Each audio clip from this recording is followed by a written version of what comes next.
Counter reaction Modi, Amit Shah ಇತ್ಯಾದಿ BJP ನಾಯಕರು, ಅದರಲ್ಲೂ ದೇವೇಗೌಡರು ಕೂಡ ಸಾಮಾಜಿಕ ಜಾಲತಾಣದಲ್ಲಿ ಪೋಸ್ಟ್ ಮಾಡುವ ಮೂಲಕ ನೀಡಿದ್ದಾರೆ. ಚರ್ಚೆ ಅಲ್ಲಿ ಪ್ರಾರಂಭ ಆಗಿದೆ. ಓಕೆ, ಬನ್ನಿ ಶುರು ಮಾಡೋಣ ಚರ್ಚೆ. ಈಗ ಅಶೋಕ್ ಗೌಡರು ಬಿಜೆಪಿ ವಕ್ತಾರರು, ವೀರಣ್ಣ JDS ವಕ್ತಾರರು, ಸತೀಶ್ ಕಾಂಗ್ರೆಸ್ ಪರವಾಗಿ, ಉಮರ್ ಶರೀಫ್ ಮುಸ್ಲಿಂ ಚಿಂತಕರು, traffic jam, victim of traffic jam ಬರ್ತಾರೆ. ಬದ್ರುದ್ದೀನ್ ಅವರು ಹಿರಿಯ ಪತ್ರಕರ್ತರು ನಮ್ಮಲ್ಲಿದ್ದಾರೆ. ಓಕೆ, ತುಂಬ ಇಂಟ್ರೆಸ್ಟಿಂಗ್ ಡಿಬೇಟ್ ಇದು. ನಾನು ಇದು ಮರ್ತು ಬಿಡೋಣ ಅನ್ಕೊಂಡೆ. ಇದು ಏನೋ ಸುಮ್ಮನೆ ಪ್ರಚಾರ ಟೈಮಲ್ಲಿ ಇವರು BJP ಅವ್ರು ಮಾತಾಡ್ತಿರ್ತಾರೆ, ಬರುತ್ತೆ ಹೋಗುತ್ತೆ ಅನ್ಕೊಂಡೆ. ಯಾಕಂದರೆ ಅದು ಮ್ಯಾನಿಫೆಸ್ಟೋ ಪ್ರಣಾಳಿಕೆಯಲ್ಲಂತೂ ಇಲ್ಲ, ಬಟ್ ಚರ್ಚೆ ಏನೋ ನಡೀತಿದೆ. ಬಟ್ ಇವತ್ತು ಸ್ಯಾಮ್ ಪಿಟ್ರೋಡ ಬೈಟ್ ನೋಡಿದ್ನಲ್ಲ, ನನಗೆ ಆವಾಗ ಒಂದು ಸತೀಶ್ ಅವ್ರಿಗೆ ಟೆನ್ಷನ್ ಆಗೋಯ್ತು. ಯಾಕೆಂದ್ರೆ ಕೇಳಿಲಿ, ಇವಾಗ ಯೋಚನೆ ಮಾಡಿ. ಈಗ ವೀಕ್ಷಕರೇ, ಈಗ ನಿಮಗೆ ಒಂದು ₹100 ಬರುತ್ತೆ ಅಂದ್ಕೊಳ್ಳಿ. ನನಗೆ ₹100 ಸ್ಯಾಲರಿ. ಓಕೆ ಸತೀಶ್, ನನಗೆ ₹100 salary. Only for argument sake. ಆ ₹100 ನಾನು ₹30 ಟ್ಯಾಕ್ಸ್ ಕಟ್ತೀನಿ. ₹30 ಮಿಕ್ಕಿರೋದು ₹70. ₹70 ನಾನು ₹50 ಖರ್ಚಿಗೆ ಹೋಗುತ್ತೆ.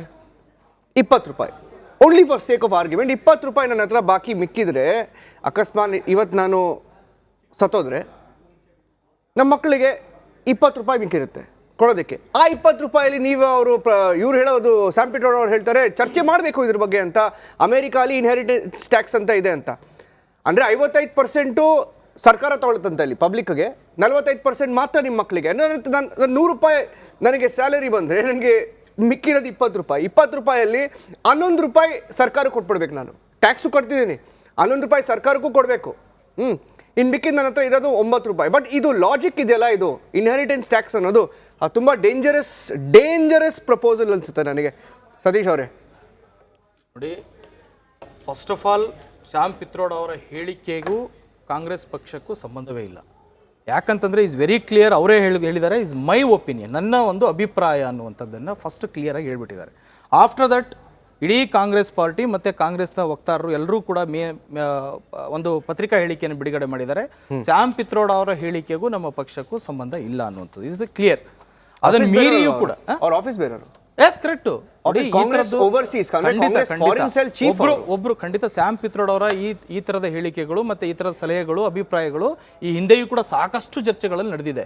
ರಾಜೀವ್ ಗಾಂಧಿ ಅವರ ಕಾಲದಿಂದನೂ ನಡೆದಿದೆ, ಮನಮೋಹನ್ ಸಿಂಗ್ ಅವರ ಕಾಲದಿಂದನೂ ನಡೆದಿದೆ. ಎಲ್ಲವೂ ಕೂಡ ಆಗಿದೆ ಅಂತಾನೆ ಯಾವುದು ಭಾವಿಸಬೇಕಾಗಿಲ್ಲ. ಸಾಕಷ್ಟು ಸಲಹೆಗಳನ್ನ, ಸಹಕಾರಗಳನ್ನ, ಅವ್ರ ಅಭಿಪ್ರಾಯಗಳನ್ನ ಹಂಚ್ಕೊಂಡಿದ್ದಾರೆ. ಅದು ಓಪನ್ ಆಗಿನೇ ಹಂಚ್ಕೊಂಡಿದ್ದಾರೆ. ಇವತ್ತು ಯಾಕೆ ಡಿಸ್ಕಷನ್ ಆಗ್ತಾ ಇದೆ ಅದು ಮುಖ್ಯ, ಅದು ಪಾರ್ಟ್ ಆಫ್. ಮತ್ತೆ ಆ ಹೇಳಿಕೆಯ ಹಿಂದಿನ ಪೂರ್ವಾಗ್ರಹ ಪೀಡಿತವಾಗಿ ನೋಡ್ದೇನೆ ನರೇಂದ್ರ ಮೋದಿ ಅವರ ಹೇಳಿಕೆಗೂ ಶ್ಯಾಮ್ ಪಿತ್ರೋಡ ಅವರ ಹೇಳಿಕೆಗಳನ್ನು ಕೂಡ ಒಟ್ಟೊಟ್ಟಾಗಿ ನೋಡಿದ್ರೆ ಖಂಡಿತ ಇದು ಪೂರ್ವಗ್ರಹ ಪೀಡಿತವಾಗಿಯೇ ನೋಡಬೇಕಾಗುತ್ತೆ. ಸೊ ಅದನ್ನು ಬಿಟ್ಟು ನೋಡಿದ್ರೆ ಅಮೆರಿಕಾದ ಪಾಲಿಸಿಗೂ ಭಾರತದ ಇಂಡಿಯನ್ ಪಾಲಿಸಿಗೂ ಸಾಕಷ್ಟು ವ್ಯತ್ಯಾಸಗಳಿದ್ದಾವೆ. ಸೊ ಅಮೆರಿಕಾದಲ್ಲಿ ನಡೆದಂತಹ ಯಾವುದೋ ಒಂದು ಪಾಲಿಸಿಯನ್ನ, ಯಾವುದೋ ಒಂದು ನೀತಿಗಳನ್ನ ನಾವು ಇಂಡಿಯಾ ದೇಶದಲ್ಲಿ ಇವತ್ತೇ ಪಾಲನೆ ಮಾಡ್ಬೇಕನ್ನುವಂಥದ್ದು ಅದನ್ನು ಹೇಳಿಲ್ಲ ಶ್ಯಾಮ್ ಪಿತ್ರೋಡ. ಎಲ್ಲೂ ಕೂಡ ಅದರ ಪ್ರಸ್ತಾಪವೇ ಇಲ್ಲ. ಸೊ ಅವ್ರು ಹೇಳಿದ್ದು ಆ ಥರದ ಒಂದು ಚರ್ಚೆಯನ್ನ ನಾವು ಮಾಡ್ಬೋದಾ, ಆ ತರದ ಒಂದು ಅಭಿಪ್ರಾಯವನ್ನ ಇಡೀ ದೇಶದಲ್ಲಿ ಆ ಮಟ್ಟದ ಒಂದು ಚರ್ಚೆ ಮಾಡಬಹುದು. ಯಾಕೆ ಬಿಜೆಪಿ ಅವರು ಒನ್ ನೇಷನ್ ಒನ್ ಎಲೆಕ್ಷನ್ ಅನ್ನುವಂತಹ ಒಂದು ಅಭಿಪ್ರಾಯವನ್ನು ಬಯಲು ಚರ್ಚೆನೆ ಮಾಡ್ತಾ ಇಲ್ವಾ?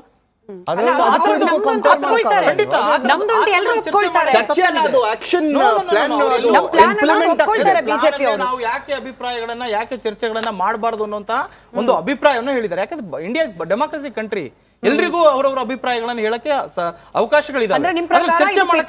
ವೈಯಕ್ತಿಕ ಹೇಳಿಕೆ ಕಾಂಗ್ರೆಸ್ ಪಕ್ಷ 10 ಸೆಕೆಂಡ್ ಟೈಮ್ ಕೊಡಿ. ಮೇ 31, 2011 ಟ್ಯಾಕ್ಸ್ ಇನ್ಹೆರಿಟೆನ್ಸ್ ಬಗ್ಗೆ ಚಿದಂಬರಂ ಅವರು ಮಾತನಾಡಿದ್ದು ಇಂಡಿಯನ್ ಎಕ್ಸ್‌ಪ್ರೆಸ್ ಆರ್ಟಿಕಲ್. 2012 ನವೆಂಬರ್ 9 ಇಲ್ಲಿದೆ ಎಕನಾಮಿಕ್ ಟೈಮ್ಸ್ ನಲ್ಲಿ. Time for debate on inheritance tax, finance minister P Chidambaram. 8 February 2013 UPA wants the rich to pay to reduce the deficit, Chidambaram may be force etcetera etcetera. ಇದು India Today article. ಇದು social ಮೀಡಿಯಾದಲ್ಲಿ sir complete ಮಾಡ್ಬಿಡ್ತೀನಿ. Social ಮೀಡಿಯಾದಲ್ಲಿ ಇತ್ತು, ನಾನು cross check ಮಾಡ್ಕೊಂಡ್ ಬಂದೆ. Those article were published on the basis of Chidambaram ಹೇಳಿಕೆ. ನೀವು ಹೇಳಿದಂತಹ ಎಲ್ಲವೂ ಕೂಡ ನಿಜ.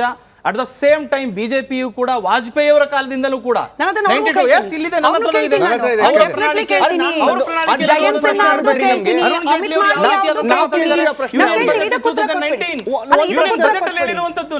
ಇದಕ್ಕೆ ಉತ್ತರ ಕೊಟ್ಬಿಡಿ.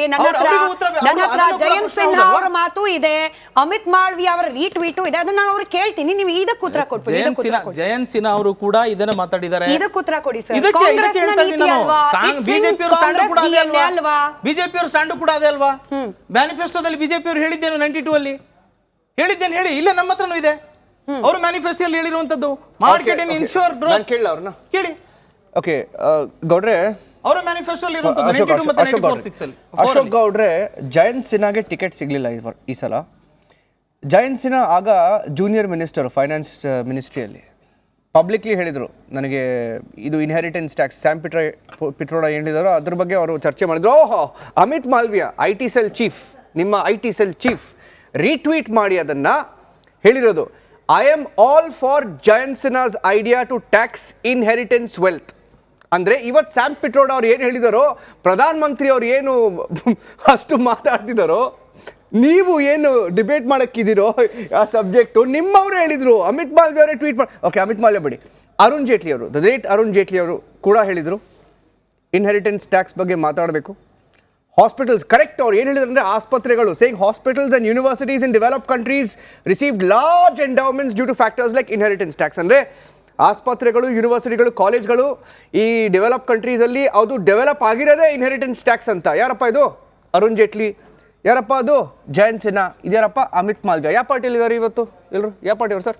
ನೋಡಿ, ನಾನು ನಿಮಗೆ ಫಸ್ಟ್ ಉತ್ತರ ಕೊಟ್ಬಿಡ್ತೀನಿ, ಆಮೇಲೆ ಇದಕ್ಕೆ ಡೀಟೇಲ್ಸ್ ಹೋಗ್ತೀನಿ. ಒಂದು, ಈ ಕಾಂಟೆಕ್ಸ್ಟ್ ಆಫ್ ಇನ್ಹೆರಿಟೆನ್ಸ್ ಟ್ಯಾಕ್ಸು ಮತ್ತು ಇನ್ಹೆರಿಟೆನ್ಸ್ ಆ್ಯಕ್ಟು ಎರಡು ತುಂಬ ವ್ಯತ್ಯಾಸ ಇದೆ. ಯಾಕೆಂದರೆ ಇನ್ಹೆರಿಟೆನ್ಸ್ ಟ್ಯಾಕ್ಸ್ ಅಂತಂದಾಗ ನೀವು ಪ್ರಾಪರ್ಟಿನ ಏನು ಇನ್ಹೆರಿಟ್ ಮಾಡ್ತೀರಾ ಆ ಟೈಮ್ನಲ್ಲಿ ನೀವು ಒಂದಷ್ಟು ಅಮೌಂಟ್ನ ಟ್ಯಾಕ್ಸಾಗಿ ಕಟ್ತೀರಾ. Whether it is 0.1% of the ಟ್ಯಾಕ್ಸೋ 1% ಆಫ್ ದ ಪ್ರಾಪರ್ಟಿ ವ್ಯಾಲ್ಯೂ ಗೊತ್ತಿಲ್ಲ, ಅದು ಬೇರೆ ವಿಚಾರ ಆಯಿತಾ. ಅದನ್ನು ಇನ್ನೂ ಡೀಟೇಲ್ಸಾಗಿ ಡಿಸ್ಕಸ್ ಮಾಡೋಣ. ಆದರೆ ಕಾಂಗ್ರೆಸ್ನ ಮೈಂಡ್ಸೆಟ್ ಹೆಂಗಿದೆ, ಈ ಸ್ಯಾಮ್ ಪಿಟ್ರೋಡ ಅವರು ಮತ್ತು ರಾಹುಲ್ ಗಾಂಧಿಯವರ ಹೈದರಾಬಾದಿನ ಹೇಳಿಕೆಗಳಂತಂದರೆ, ಇಸ್ಲಾಮಿಕ್ ಇನ್ವೇಡರ್ಸು ಹೇಗೆ ಬಂದು ಭಾರತವನ್ನು ಲೂಟಿ ಮಾಡ್ಕೊಂಡು ಹೋಗ್ತಾರೆ, ಯಾರೋ ಒಬ್ಬ ಪಾಪ ಕಷ್ಟಪಟ್ಟು ಬರಗಾಲಕ್ಕೋ ಅಥವಾ ಅತಿವೃಷ್ಟಿಗೋ ಏನು ದುಡ್ದಿಟ್ಕೊಂಡಿರ್ತಾನೆ ದವಸ ಧಾನ್ಯಗಳನ್ನು ಹೇಗೆ ಬಂದು ಲೂಟ್ ಮಾಡ್ಕೊಂಡೋದ್ರು ಆ ರೀತಿ, ಅಥವಾ ಡಾಕ್ಟ್ರೈನ್ ಆಫ್ ಲ್ಯಾಬ್ಸ್ ಅಂತ ಏನ್ಬಿಟ್ಟು ಬ್ರಿಟಿಷರು ಕಾನೂನು ಮಾಡ್ತಿದ್ರು, ಯಾರೋ ಒಬ್ಬ ಪಾಪ ರಾಜನಿಗೆ ಅಥವಾ ಯಾರೋ ಒಬ್ಬ ಪ್ರಜೆಗೆ ಒಂದು ಅಷ್ಟು ಆಸ್ತಿ ಇರುತ್ತೆ, ಅವನ ಮಕ್ಕಳಿಲ್ಲದೆ ತೀರೋಗ್ಬಿಡ್ತಾನೆ. ಆಗ ಈ ಭಾರತದಲ್ಲಿ 33 ಸಾಮ್ರಾಜ್ಯಗಳನ್ನು ಅಂದಿನ ಸಾಮ್ರಾಜ್ಯಗಳು ತತ್ಸುಮಾರು 10 ಲಕ್ಷ ಸ್ಕ್ವೇರ್ ಕಿಲೋಮೀಟರ್ಸ್ ಸಾಮ್ರಾಜ್ಯಗಳನ್ನು ಕಬ್ಬಳಿಕೆ ಮಾಡ್ಕೊಂಡಿದ್ದು ಬ್ರಿಟಿಷ್ ಸರ್ಕಾರ ಡಾಕ್ಟ್ರೈನ್ ಆಫ್ ಲ್ಯಾಬ್ಸ್ ಮೂಲಕ ಆಯಿತು. ಇನ್ನೂ ಒಂದು, ಇದೇ ಕಾಂಗ್ರೆಸ್ ಸರ್ಕಾರ 1963 ಮತ್ತು 1974 ಕಂಪಲ್ಸರಿ ಡೆಪಾಸಿಟ್ ಸ್ಕೀಮ್ ತಂದು ತತ್ಸುಮಾರು 15-18% ನನ್ನ ವೈಯಕ್ತಿಕವಾದಂತಹ ಸೇವಿಂಗ್ಸ್ನ ಸರ್ಕಾರಿ ಖಜಾನಲ್ಲಿ ಇಡಬೇಕು ಅಂತ ಹೇಳಿ ಒಂದು ಆ್ಯಕ್ಟ್ನ ತಂದಿತ್ತು. ಇದೂ ಸಹ ಮೌವಾದಿ ಮತ್ತು ಕಮ್ಯುನಿಸ್ಟರ ಇವರ ಆಲೋಚನೆಗಳೇನಿದೆ ಇದೇ ಲೈನ್ಸಲ್ಲಿ ಬರುತ್ತದೆ. ಆದರೆ ಇನ್ಹೆರಿಟೆನ್ಸ್ ಆ್ಯಕ್ಟು ಮತ್ತು ಇನ್ಹೆರಿಟೆನ್ಸ್ ಟ್ಯಾಕ್ಸ್ಗೆ ವ್ಯತ್ಯಾಸ ಗೊತ್ತಿಲ್ಲದೆ ನನ್ನ ಸ್ನೇಹಿತರು ತುಂಬ ಹೇಳ್ತಿದ್ದಾರೆ, ತೊಂದರೆ ಇಲ್ಲ ಆಯಿತಾ. ಆದರೆ ನಾವು ಹೇಳ್ತಕ್ಕಂಥದ್ದು ಏನು ಅಂತಂದರೆ, ಈ ಮೈಂಡ್ಸೆಟ್ ಆಫ್ ಕಾಂಗ್ರೆಸ್ ಎಲ್ಲಿಂದ ಬಂತು? ಈ ಮೈಂಡ್ಸೆಟ್ ಆಫ್ ಕಾಂಗ್ರೆಸ್ ಏನಿದೆ, 1992ನಲ್ಲಿ LPG ತರ್ತಾರೆ. ಯಾರು? ಇದೇ PV ನರಸಿಂಹರಾವ್ ಅವರು. ಆ PV ನರಸಿಂಹರಾವ್ ಅವರು ಏನು ಮಾಡ್ತಾರೆ, ಈ ಭಾರತದ ಎಕನಾಮಿಯನ್ನು ಓಪನ್ ಮಾಡಿದ್ರಿಂದ ಇವತ್ತು ನಾವೆಲ್ಲ ಇಲ್ಲಿ ಕೂತಿದ್ದೀವಿ, ನಮ್ಮ ಹತ್ರ ಒಂದು ಕಾರ್ ಇದೆ, ಅಥವಾ ನಾವೆಲ್ಲರೂ ಸಹ ಒಂದು ಸ್ವಲ್ಪ ಏನೋ ಒಂದು ತಕ್ಕ ಮಟ್ಟಕ್ಕೆ ಒಂದು ಬಟ್ಟೆ ಹಾಕ್ಕೊಂಡು ಒಂದು 3 ಹೊತ್ತು ಊಟ ಮಾಡತಕ್ಕಂತಹದ್ದು ಎಲ್ಲ ಆಗಿದೆ. ಮತ್ತು ಅನೇಕ ಜನ ಇವತ್ತು ಭಾರತದಲ್ಲಿ 25 ಕೋಟಿ ಬಡತನ ರೇಖೆಯಿಂದ ಮೇಲೆ ಬರಲಿಕ್ಕೆ ಎತ್ತಬೇಕಾಗಿದೆ. ಯಾರು? ಅದಕ್ಕೆ ಒಂದು ಕಾಂಟ್ರಿಬ್ಯೂಷನ್ PV ನರಸಿಂಹರಾವ್ ಅವರು ಸಹ ಒಂದು ಹೆಜ್ಜೆ ಇಟ್ಟಿದ್ರು. ಆದರೆ 1989ನಲ್ಲಿ ಕ್ರೈಸಸ್ ಆಯ್ತಲ್ಲ, ಫೈನಾನ್ಷಿಯಲ್ ಕ್ರೈಸಸ್, ಫಾರೆಕ್ಸ್ ಕಂಪ್ಲೀಟ್ ಆಗಿ ಡೆಮಾಲಿಷ್ ಆಗೋಯ್ತಲ್ಲ. ಯಾಕೆ ಗೊತ್ತದು? ಪರ್ಮಿಟ್ ರಾಜಿಂದ. ಕಾಂಗ್ರೆಸ್ನವರ ಲೆಫ್ಟ್ ಐಡಿಯಾಲಜಿ ಅಥವಾ ಕಮ್ಯುನಿಸ್ಟ್ ಐಡಿಯಾಲಜಿಯ ಅಥವಾ ಸೋಷಲಿಸ್ಟ್ ಅಂತ ಏನು ಪದ ಉಪಯೋಗಿಸಿದ್ರು, ಆದರೆ ಇವ್ರು ಮಾಡಿದ್ದು ಕಮ್ಯುನಿಸ್ಟ್ ಐಡಿಯಾಲಜಿಯ ಪರ್ಮಿಟ್. ಅವರ ಪ್ರಣಾಳಿಕೆಯಲ್ಲಿ ಎಲ್ಲಿದೆ ಇದು? ಯಾವುದು? ನೀವೆಲ್ಲ ಪ್ರಣಾಳಿಕೆ ಅಲ್ಲ, ಒಂದು ಸ್ಯಾಮ್ ಪಿಟ್ರೋಡ ಅವರು ಮತ್ತು ರಾಹುಲ್ ಗಾಂಧಿ ಅವರು ಹೇಳಿಕೆ ಹೇಳ್ತಿದ್ದೀನಿ. ಅದ್ರ ಜೊತೆಗೆ ಅವ್ರು ಏನು ಹೇಳಿದ್ದಾರೆ, ನಾವು ಚಿನ್ನವನ್ನು ತೆಗೆದುಕೊಂಡು ನೋಡಿ, ಇಲ್ಲಿದೆ, ನಾನು ಅವ್ರ ಮ್ಯಾನಿಫೆಸ್ಟೋದಲ್ಲಿ ಏನಿದೆ ನನ್ನ ಹತ್ರ ಓದ್ತೀನಿ ನೋಡಿ. Congress will conduct a nationwide socio economic and caste census to enumerate the caste and sub caste and their socio economic conditions based on the data. We will strengthen the agenda for the affirmative action. What does this affirmative action mean? Second no, I'll tell you. Pass ಮಾಡಿ, ನೀವೆಲ್ಲ ಹೇಳ್ಬಿಟ್ರೆ debate ಇದು 11 ನಿಮಿಷ ಆಯ್ತು.